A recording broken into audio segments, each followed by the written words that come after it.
Hello, this is Juno Lee from Korea. Today we're exploring a city called Jeonju. Jeonju having mountain, it's called Girinbong. From there mountain goes to the north and the west. In between there's a water stream running through the city. It's called Jeonjucheon. So this is Jeonjucheon. Water is so clean. And also it used to be also really clean, so I don't know if still there. They used to have many restaurants down there selling omugaritang, which means the fish soup. They catch the fish from here and make a fish soup. And also during the dynasty time, people enjoy the beautiful scenery over here. So they built a beautiful pavilion there and enjoy the scenery while they're drinking tea or reading a book. So we're gonna start our journey to Jeonju from Jeonjucheon. You ready? Let's go. Let's go.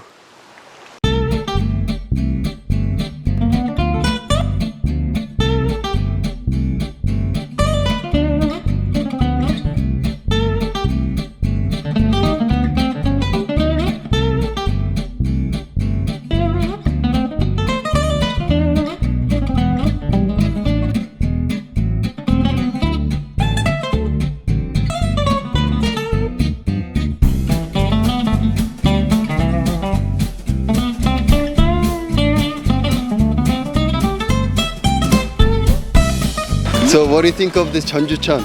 I think it's really beautiful, very enjoyable. Just to take a walk around the Jeonjucheon is still worth it, I think.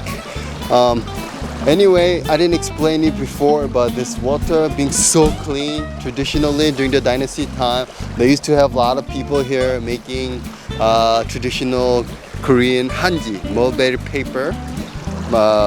They said it's very essential to have a very clean water, but also I guess because Jeonju being a capital of Jeolla province during that dynasty time, so I guess there were many demand for that traditional hanji, Korean traditional paper. So anyway, it was beautiful. I'm gonna bring you to other place. So guys, let's go.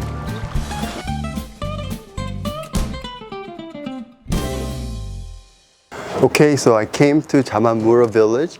I didn't come here just to see this, painting on the wall, but I came here because I found the future of Korea tourism, which is this one. It's a bibimbap waffle. So waffle, it's from Belgium. It got popular in America, and now in Korea we have a bibimbap waffle. It's a waffle made of bibimbap instead of wheat flour. So it's a trendy, Western thing, but it's got pure Korean thing. So it's a complete mixture of, different cultures. So I think this is a future Korean tourism. So we can just promote Korea, but we have to promote like mixture of things, but it has to have, I think, pure Korean thing. Do you understand? So please, when you come to visit Jeonju, please find this future of Korea tourism.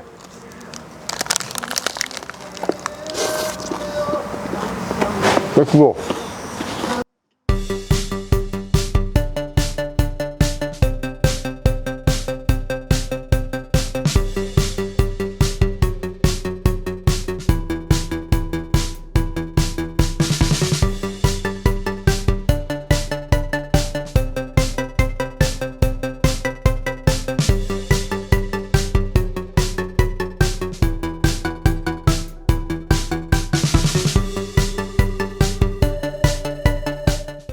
Okay, so I came to Tokjin Park, Deokjin Gyeonggijeon.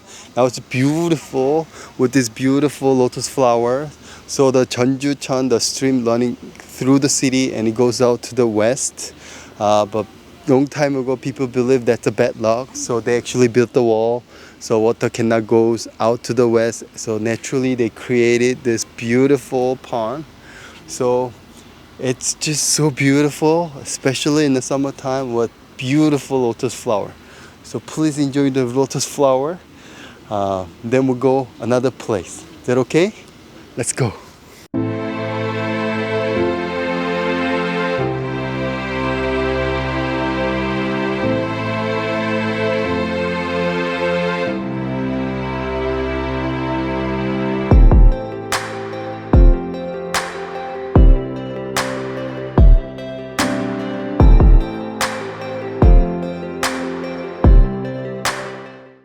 Okay, so we just visited Tokjin Park, which is beautiful, right?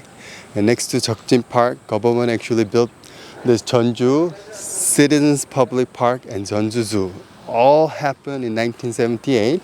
So at the time, our president was Park Chung-hee. So he came here, he wrote this. So this writing is from Park Chung-hee, president at the time. They said this zoo is the largest one outside of Seoul area, and this is a part of Jeonju. So let's go take a look around. Okay, let's go.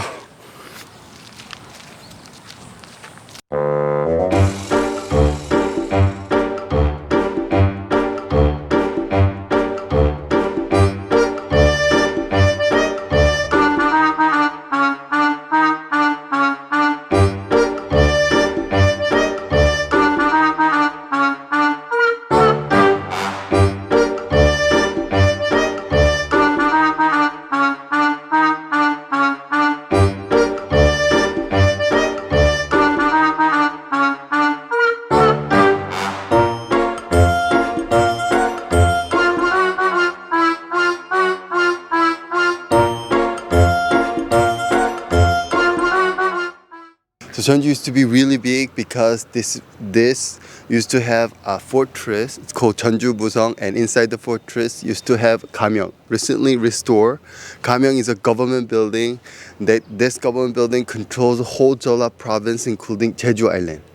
So it used to be really, really big. So we're gonna explore the old Jeonju city, and I will introduce you to those important places that you must visit. Okay, so let's go.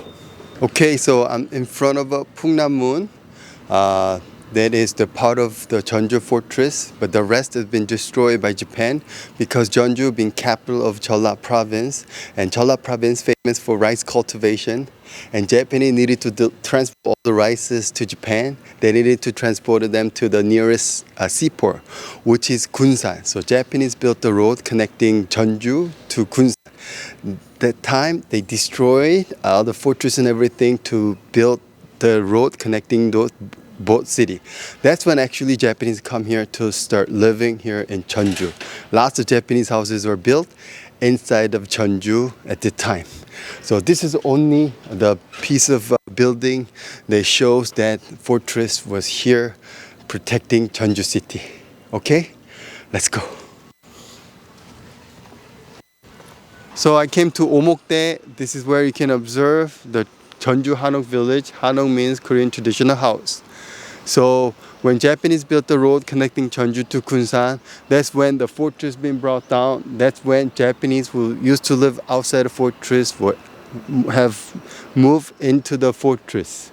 So a lot of Japanese style houses, and that's when Korean people also come start living here. So a lot of houses are built over here. Around like 1930. So this is the Hanok Village, the place where you can see modernized traditional Korean Hanok. It's very interesting. It got really popular. Lots of houses, about 800 houses. A lot of activity. For example, you can stay overnight at one of those traditional houses. It's beautiful. Okay, let's go.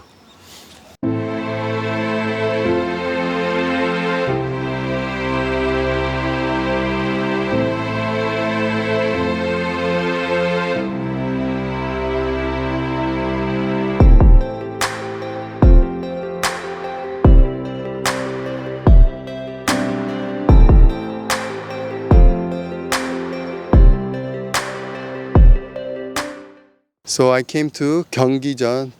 This is a shrine for the portrait of first king of Joseon Dynasty. So this is like where dynasty sort of started it. But also we have the same place. We have this building. This is where our dynasty sort of ended because one of our princes was born in 1900, but she was not able to live in a palace, so she lived outside, and she was not able to live in Korea, so she had to move to Shanghai, live there, and when Korea became independent, she was able to come back, but she lived poorly. In 1970, our government finally noticed her existence, so that's when she was able to live in this place in Gyeonggijeon area until she passed away 1987. So this play you can see sort of like starting of dynasty, but also like ending of our dynasty. So interesting place to see this. Okay, let's go.